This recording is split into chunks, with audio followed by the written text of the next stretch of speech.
नमस्कार. RRC नेटवर्कच्या ताज्या बातमीपत्रात आपले स्वागत. अशा आहेत आजच्या प्रमुख घडामोडी.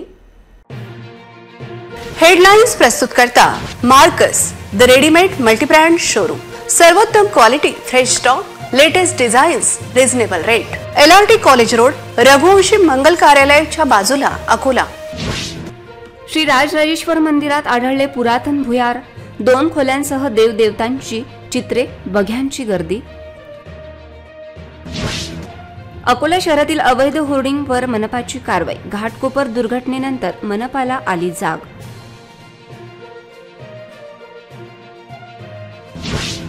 अकोट शहरातील मानवी वस्तीत बिबट्याचा मुक्त संचार. वन विभागाकडून मात्र कारवाई शून्य. दैत्य सुमन मंदिरातील विष्णू मूर्तीवर सूर्यकिरणांचा अभिषेक. स्थापत्य कलेचा अद्भुत नमुना. डाबकी रोड रेल्वे उड्डाणपुलाची 6 महिन्यातच लागली वाट. पुलावर खड्डे, गुणवत्तेवर प्रश्नचिन्ह. आता सविस्तर बातम्या. अकोल्याचे आराध्य दैवत श्री राजराजेश्वर मंदिर विकासासाठी राज्य शासनाने निधी उपलब्ध करून दिला आहे. या अनुषंगाने श्री राजराजेश्वर मंदिराच्या मागे लागूनच असलेल्या शिकस्त इमारतीला पाडण्याचे काम सुरू आहे.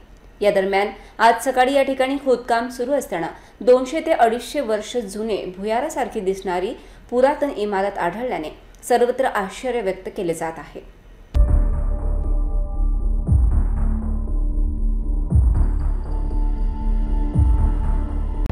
खोदकामादरम्यान आढळलेल्या या भुयाराच्या आतमध्ये असलेल्या पुरातन दगडांवर खूप वर्षांपूर्वी जय बजरंगबली, जय भोलेनाथ तसेच जय श्रीराम लिहिलेले सुद्धा आढळून आले.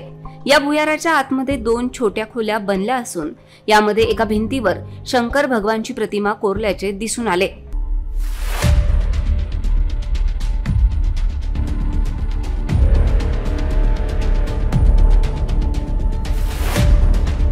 याबरोबरच भुयारात अंधार झाल्यास कंदील लावण्यासाठी छोटे कोरीव काम केलेली भगदाड सुद्धा दिसून येत होते. नेमके हे भुयार सारखे दिसणारे कशासाठी तयार करण्यात आले असावे याचा अंदाज सध्या लावता येणे शक्य नाही. याबाबत मंदिराचे विश्वस्त नरेश लोहिया यांना विचारणा केली असता त्यांनी कॅमेऱ्यासमोर मुलाखत देण्यास टाळले.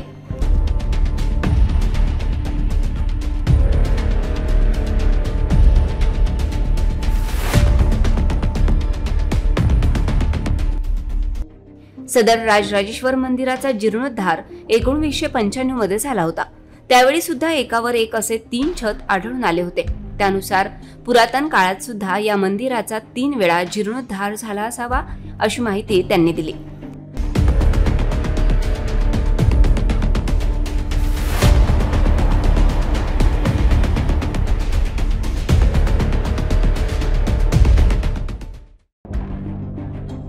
सदर राजराजेश्वर मंदिराच्या परिसरात 4 वेस असून त्या सुद्धा अत्यंत जुन्या जमान्यातल्या असल्याची माहिती मंदिराच्या विश्वस्तांनी दिली. येणाऱ्या काही काळात मंदिराच्या मागे सुरू असलेल्या खोदकामात आणखी कोणते रहस्य उजागर होते याकडे सगळ्यांचेच लक्ष लागले आहे. RRC न्यूज करिता सुरेश राठोड यांचा विशेष रिपोर्ट. घाटकोपरमध्ये होर्डिंग पडल्यामुळे झालेल्या दुर्घटनेत 16 जणांना आपला जीव गमवावा लागला होता. त्यामुळे आता अवैध होर्डिंगचा मुद्दा ऐरणीवर आला असून अकोला शहरातही विविध ठिकाणी उभारलेल्या अवैध होर्डिंगवर महापालिकेच्या वतीने कारवाई करण्यात येत असून अवैध होर्डिंग काढण्यात येत आहेत. शहरात कुठलीही फ्लेक्स किंवा होर्डिंग उभारताना बाजार व परवाना विभाग, महानगरपालिका यांची परवानगी घेणे आवश्यक असताना अकोला शहरातील अनेक भागांमध्ये कुठलीही परवानगी नसताना विविध ठिकाणी मोठमोठे अवैध होर्डिंग्स लावण्यात आले आहेत. यामुळे अनुचित घटना घडल्यास याला जबाबदार कोण असा प्रश्न उपस्थित झाला आहे. त्यामुळे महापालिका आणि परवाना विभागाच्या वतीने अकोला शहरातील अवैध होर्डिंग काढण्याच्या कारवाईस सुरुवात करण्यात आली.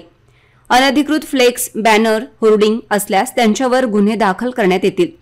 होर्डिंगची स्टॅबिलिटी तपासण्याचे निर्देश देऊन जे होर्डिंग अनधिकृत ठरत असेल ते काढण्याचे निर्देश यापूर्वीही देण्यात आले होते.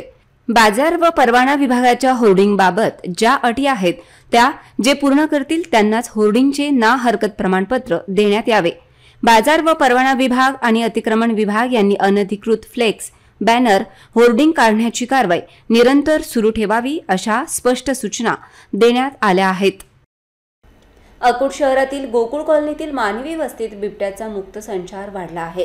शहरातील सूतगिरणीत गत आठवड्यापासून बिबट्याने मुक्काम ठोकला असताना शुक्रवारी गोकुळ कॉलनी परिसरातील 2 ठिकाणच्या सीसी कॅमेऱ्यात बिबट्या कैद झाला आहे। तरीही वन विभाग दुर्लक्ष करीत असल्याचा आरोप नागरिकांनी केला असून शहरात भीतीचे वातावरण आहे।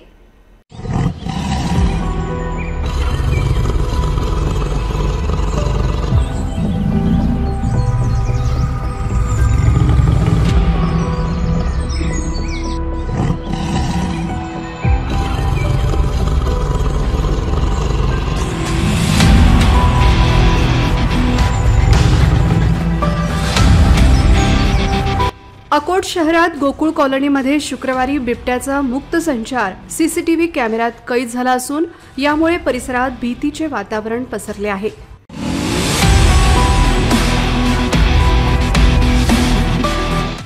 काही दिवसांपासून सूतगिरणीत बिबट्याचा संचार असल्याचे दिसून आले आहे।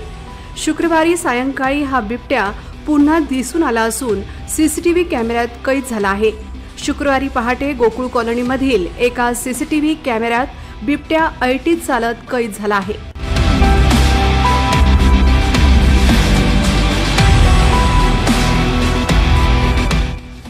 या ठिकाणी कुत्रे भुंकत असल्याचे दिसत आहे। दरम्यान वन विभागाचे कर्मचारी काही दिवसांपूर्वी सूतगिरणीत पाहणी करून गेले, परंतु कुठल्याही उपाययोजना न केल्याने या ठिकाणी सूतगिरणी ताबाधारकाने स्वतः सीसीटीव्ही कॅमेरे बसविले। त्यामुळे सायंकाळी हा बिबट्या मशीन हॉलमधून निघून बाहेर उड्या मारताना दिसून आला। दोन्ही ठिकाणी आढळलेले बिबट हे वेगवेगळे असल्याचे कॅमेऱ्यामधील शरीरयष्टी बघून अंदाज लावण्यात येत आहे। शिवाय हिवरखेड व अकोला मार्गाचे सुद्धा बरेच अंतर आहे, त्यामुळे अकोट शहरात 2 बिबट असल्याची शंका वर्तवली जात आहे। याबाबत वन विभागाला माहिती देण्यात आली असून बिबट्याला त्वरित बंदोबस्त करण्याची मागणी नागरिकांनी केली आहे।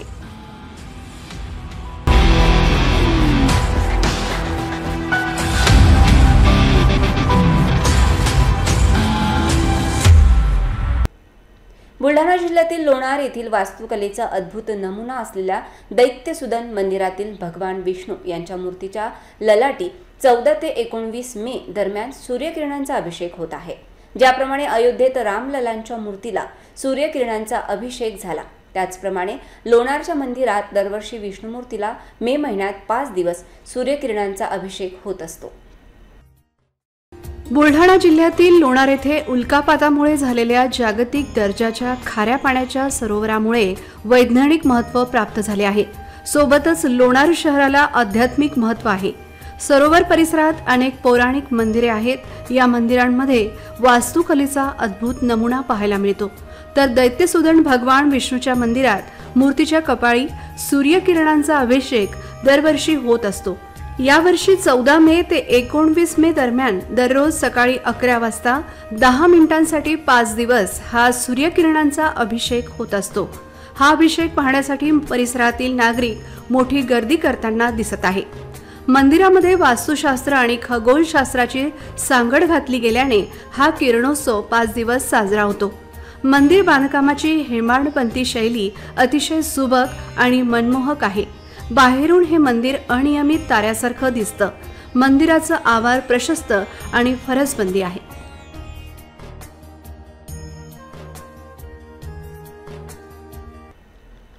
अकोला शहरातील डाबकी रोड रेल्वे गेटवर तयार केलेल्या उड्डाणपुलाच्या गुणवत्तेवर प्रश्न निर्माण होत असून उड्डाणपूल क्षतिग्रस्त झाल्यामुळे धोकादायक ठरत असताना एखादी अनुचित घटना घडल्यास जबाबदार कोण असा प्रश्न उपस्थित करीत पुलाची दुरुस्ती करण्यात यावी, अन्यथा तीव्र आंदोलन छेडण्याचा इशारा मातोश्री प्रतिष्ठानचे अध्यक्ष योगेश ढोरे यांनी दिला आहे। अकोला शहरात निर्मित उड्डाणपूल आणि जिल्ह्यातील विविध रस्त्यांच्या गुणवत्तेवर नागरिकांकडून प्रश्नचिन्ह उपस्थित केले जात आहे। एकही रस्ता किंवा उड्डाणपूल दर्जेदार नसल्याने आणि नियोजन शून्य कामांमुळे शहर व जिल्ह्यातील नागरिक वैतागलेले आहेत। त्यातच काही महिन्यांपूर्वी अन्नपूर्णा माता मंदिराजवळून शेगावकडे जाणाऱ्या वाहन चालकांसाठी सुरू करण्यात आलेल्या डाबकी रोड रेल्वे गेटवरील उड्डाणपुलावर काही ठिकाणी खड्डे पडले असून रस्ता वाहन चालकांसाठी धोकादायक बनत चालला आहे।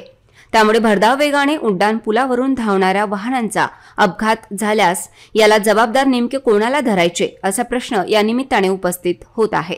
उन्हाळ्यातच उड्डाणपुलाची अशी अवस्था असल्यामुळे पावसाळ्यात ही समस्या मोठी होऊ शकते। त्यामुळे त्वरित उड्डाणपुलाची दुरुस्ती करण्यात यावी, अन्यथा तीव्र आंदोलन छेडण्यात येईल असा इशारा मातोश्री प्रतिष्ठानचे अध्यक्ष योगेश ढोरे यांनी दिला आहे। जय जिजाऊ, जय शिवराय। गेल्या 6 महिन्या पहिले भारतीय जनता पार्टीने मोठा गाजावाजा करत रेल्वे गेट इथून शेगाव जाणाऱ्या रस्त्यावर हा रेल्वे ब्रिज बांधला होता। या ब्रिजची गेल्या 6 महिन्यात परिस्थिती पहा काय झालेली आहे। डाबकिरोली या उड्डाणपुलाला 8 दिवसात जर रिपेअर केलं नाही तर मातोश्री प्रतिष्ठानच्या वतीनं मी या सरकारला व प्रशासनाला इशारा देतो की 8 दिवसात हा रस्ता दुरुस्त करा, अन्यथा आम्ही तीव्र आंदोलन करून या सरकारला व प्रशासनाला जाब विचारू। अकोट येथील जिल्हा व सत्र न्यायाधीश चकोर बाविस्कर यांनी 28 जून 2015 रोजी तेल्हारा तालुक्यातील मालपुरा येथे घडलेल्या हत्याकांडातील आरोपींना मृत्यूदंडाची शिक्षा सुनावली असून अकोट सत्र न्यायालयाच्या इतिहासात पहिल्यांदाच फाशीची शिक्षा सुनावण्याचे आदेश देण्यात आले आहेत। पोलीस स्टेशन हिवरखेड येथील मालपुरा हत्याकांड प्रकरणातील आरोपी हरिभाऊ तेलगोटे, द्वारकाबाई तेलगोटे, कुंदन तेलगोटे या आरोपींविरुद्ध खुनाचा गुन्हा सिद्ध झाल्याने आरोपींना कलम 302, 506 सह कलम 34 भारतीय दंडविधानानुसार खालीलप्रमाणे मृत्यूदंडाची शिक्षा व प्रत्येकी ₹50,000 द्रव्यदंडाची शिक्षा ठोठावण्यात आली। मृत्यूदंडाच्या शिक्षेची अंमलबजावणी करताना आरोपींना गळ्याला दोरखंडाच्या सहाय्याने मरेपर्यंत टांगून लटकवून करण्यात यावी असे आदेशात नमूद आहे। 28 जून 2015 रोजी मालपुरा येथे हत्याकांड घडले होते। या प्रकरणी तपास करून आरोपींविरुद्ध दोषारोपपत्र दाखल केले। जिल्हा सत्र न्यायाधीश अकोट यांनी कलम 302, 323, 506 सह कलम 34 भारतीय दंडविधानाप्रमाणे दोषारोपण केले। गुन्ह्याच्या सिद्धतेकरिता सरकार पक्षाच्या वतीने 21 साक्षीदारांच्या साक्षी सरकारी वकील GL इंगोले यांनी नोंदविल्या। या प्रकरणामध्ये doctor, nodal officer, CA, report तसेच प्रत्यक्षदर्शी साक्षीदार यांच्या साक्षी महत्त्वाच्या ठरल्या। विदर्भाची पंढरी असलेल्या शेगाव येथील श्री संत गजानन महाराज संस्थान परिसरातील अनेक वर्ष जुने वडाचे झाड वादळी वाऱ्यामुळे गुरुवारी सायंकाळी मुळासकट उन्मळून पडले। यावेळी परिसरात भाविक भक्तांची मोठी गर्दी होती, मात्र सुदैवाने यामध्ये कुठलीही जीवितहानी झाली नाही। गुरुवारी सायंकाळी शेगाव शहरात सोसाट्याच्या वाऱ्यासह जोरदार पाऊस आला। वाऱ्याच्या झोतात श्री गजानन महाराज मंदिर परिसरातील इमारतीला लागून असलेले 30 वर्षे जुने वडाचे झाड मुळासकट कोसळले। गुरुवारी सायंकाळी या वडाच्या बाजूला श्रींची पालखी दर्शनार्थ ठेवलेली असते, यामुळे भाविकांची गर्दी होती। मात्र सुदैवाने वटवृक्ष कोसळल्याने कुठलीही हानी झाली नाही। वटवृक्ष कोसळत असताना अनेकांची धावपळही झाली। काहींनी श्रींचा जयघोष केला होता। मंदिर परिसरात पेवर ब्लॉक बसवल्यामुळे हवा आणि पाण्याअभावी झाडांची मुळे कमकुवत होत असल्याची शंका व्यक्त केली जात आहे। पेवर ब्लॉकमुळे झाडांच्या मुळांपर्यंत हवा आणि पाणी पोहोचण्यासाठी जागा उपलब्ध नसते, परंतु या उलट झाडांचे खोड पूर्णपणे सिमेंट, कॉन्क्रीट आणि पेव्हर ब्लॉकने झाकलेले असते, त्यामुळे झाडांची मुळे कमकुवत होत असतात। अकोला शहरातही अशी अनेक झाडे असून ती पूर्णतः पेव्हर ब्लॉकने झाकलेली आहेत, त्यामुळे भविष्यात होणारी मोठी दुर्घटना घडण्यापूर्वी झाडांची मुळे सिमेंट आणि पेव्हर ब्लॉक्समधून मुक्त करण्यात यावी अशी मागणी वृक्षप्रेमींनी केली आहे। प्लास्टिक केवळ माणसांसाठीच नव्हे तर जनावरांसाठीही धोकादायक आहे, मात्र तरीही अकोल्यातील जनता भाजी बाजार सर्रास प्लास्टिक कॅरी बॅग व कचरा फेकून दिला जात असल्याने घाणीचे साम्राज्य पसरले असून कचरा व दुर्गंधीमुळे नागरिकांचे आरोग्य धोक्यात आले आहे। जनता भाजी बाजारातील कचऱ्यामध्ये असणाऱ्या प्लास्टिकमुळे गुराढोरांना त्रास होत आहे, तरीही अकोला शहरातील व्यापारी, किरकोळ भाजीपाला व फळ विक्रेते बंदी असलेल्या प्लास्टिक पिशव्यांचा वापर करत आहेत। हे भाजी विक्रेते आपल्या उरलेल्या व सडलेल्या भाजीपाला या आवारात टाकतात, जे नेहमी भाजीपाल्याबरोबरच गाई बकऱ्यांचे कळपही खाताना दिसतात। त्यामुळे प्लास्टिकच्या पिशव्या गिळतात, यामुळे गुराढोरांचे आरोग्य धोक्यात आले असून बाजारपेठेत कॅरी बॅगचा वापर करणाऱ्या बाजारात कचरा फेकणाऱ्या फळ व भाजी विक्रेत्यांवर त्वरित कारवाई करण्याची मागणी प्राणीप्रेमी आणि निसर्गप्रेमींकडून होत आहे। सार्वजनिक भाजी मंडईत प्लास्टिक कॅरी बॅगचा अंधाधुंद वापर होत असेल तर महापालिका प्रशासनाने प्लास्टिक कॅरीबॅगचा वापर करणाऱ्यांवर कडक कारवाई करावी अशी मागणी होत आहे. महापालिकेकडून मात्र केवळ दिखाव्यापुरती कारवाई होत आहे. वाशिम जिल्ह्यात काल सायंकाळी झालेल्या वादळी वाऱ्यामुळे पांगराबंदी येथील शेतातील लिंबाची 150 झाडं उन्मळून पडली असून संपूर्ण बाग उद्ध्वस्त झाली आहे. त्यामुळे बळीराजाचे मोठ्या प्रमाणात नुकसान झाले आहे. शासनाने नुकसान भरपाई देण्याची मागणी होत आहे. यावर्षी लिंबाची बाग चांगली बहरली होती. लिंबाला चांगले दर मिळत असल्याने शेतकऱ्याने चांगले उत्पन्न घेतले होते. मात्र वादळी वारा आणि पावसामुळे चांगले उत्पन्न होईल अशी आशा बाळगणाऱ्या शेतकऱ्यांचे स्वप्न उद्ध्वस्त झाले असून वादळी वाऱ्यामुळे 150 ते 200 लिंबू झाडांचे मोठ्या प्रमाणात नुकसान झाले असून नुकसानीच्या त्वरित पंचनामे करून मदत देण्याची मागणी शेतकऱ्यांनी प्रशासनाकडे केली आहे. उन्हाळी सुट्ट्या लागल्या. पाल्यांच्या कलागुणांना वाव मिळावा याकरिता विविध शिबिरात प्रवेश घेतात. मात्र ग्रामीण भागातील चित्र काहीसं वेगळं पाहायला मिळतं. अकोला जिल्ह्यात सध्या ग्रामीण भागात बाल सुसंस्कार शिबिराकडे पाल्यांचा आणि मुलांचा कल दिसून येत आहे. अकोला जिल्ह्यातील कुटासा येथे 9 तारखेपासून सुरू झालेल्या कोटेश्वर महादेव मंदिरातील प्रांगणात हरिभक्तपरायण हरिदास महाराज पिपरे यांच्या मार्गदर्शनाखाली बाल संस्कार शिबिराचे आयोजन करण्यात आले. या शिबिरात लहान मुलांना सुसंस्काराचे धडे देऊन मुलांच्या कलागुणांना वाव मिळावा याकरिता दरवर्षी हे शिबिर घेण्यात येते. यावेळी या शिबिराला गावातील 500 मुला-मुलींची उपस्थिती असून या शिबिरामध्ये 3 वर्षांपासून ते 12 वर्षांपर्यंत मुलांचा सहभाग आहे. या शिबिरात या मुलांना भक्तिगीतं, टाळ, मृदंग याची शिकवणी देण्यात येते. अकोला जिल्ह्यातील विविध भागांमध्ये आज वादळी वाऱ्यासह जोरदार पाऊस झाला. यामुळे ग्रामीण भागातील शेती पिकांचे मोठे नुकसान झाल्याचा अंदाज वर्तविण्यात येत आहे. वातावरणात अचानक झालेल्या बदलामुळे अकोला जिल्ह्यातील विविध भागांमध्ये वादळी वाऱ्यासह पावसाला सुरुवात झाली असून अकोट शहरात मोठ्या प्रमाणात पाऊस झाला आहे. ग्रामीण भागामध्ये शेती व अन्य पिकांचे नुकसान झाल्याचा अंदाज आहे. अकोट, तेल्हारा आणि अकोला तालुक्यातील काही भागांमध्ये संध्याकाळी वादळी वाऱ्यासह पाऊस झाला. वाऱ्याचा वेग मोठ्या प्रमाणात असल्यामुळे ग्रामीण भागातील काही ठिकाणी घरांचे नुकसान झाल्याचा प्राथमिक अंदाज आहे. पुन्हा एक नजर टाकूया आजच्या प्रमुख घडामोडींवर. हेडलाइन्स प्रस्तुत करता Marcus the readymade multibrand showroom. सर्वोत्तम quality, fresh stock, latest designs, reasonable rate. LRT college road, Raghuvanshi Mangal कार्यालयाच्या बाजूला, अकोला. श्री राजराजेश्वर मंदिरात आढळले पुरातन भुयार. 2 खोल्यांसह देवदेवतांची चित्रे, बघ्यांची गर्दी. अकोला शहरातील अवैध होर्डिंगवर मनपाची कारवाई. घाटकोपर दुर्घटनेनंतर मनपाला आली जाग.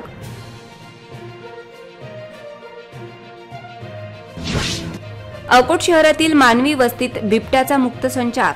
वन विभागाकडून मात्र कारवाई शून्य. दैत्य सुमन मंदिरातील विष्णू मूर्तीवर सूर्यकिरणांचा अभिषेक. स्थापत्य कलेचा अद्भुत नमुना. डाबकी रोड रेल्वे उड्डाणपुलाची 6 महिन्यातच लागली वाट. पुलावर खड्डे, गुणवत्तेवर प्रश्नचिन्ह. बातम्यांसाठी तुम्ही पाहत रहा RRC न्यूज. यूट्यूब चॅनलवर तुम्ही पण लाईक आणि सबस्क्राईब करा RRC डिजिटल अकोला हे यूट्यूब चॅनल. जगभरात कुठेही पहा RRC डिजिटल अकोला. पुन्हा भेटूया ताज्या बातम्यांसह, नव्या घडामोडींसह, नव्या बातमीपत्रात. तोवर नमस्कार.